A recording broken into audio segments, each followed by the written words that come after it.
Hey, this is Anthony. I'm talking about aloe today, and this is aloe I grow. One of the beautiful things about aloe, I've actually already cut this in half. So I've cut it long ways, as you can see. So the spikes are on one side and the soft parts on the other, and the inside's available. My hands get a lot of sun and a lot of wear and tear.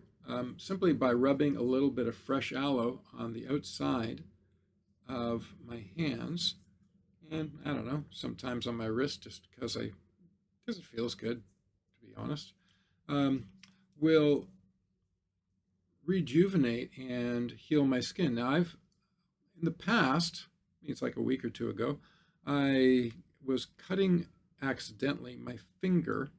Now it's almost, isn't that wonderful? Yeah, it's actually healed. It was only a week ago that I cut it twice.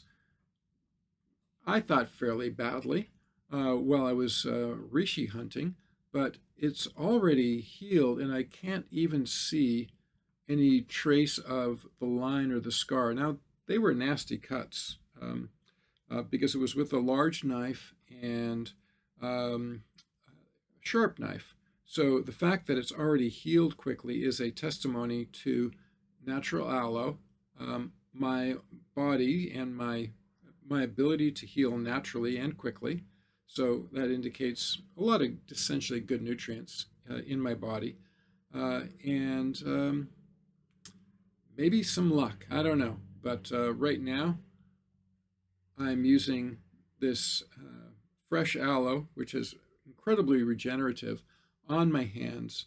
And hopefully, you will like it too in using any aloe that you're using to improve, let's say, your look or just the natural health of your hands and or well, face, if you will.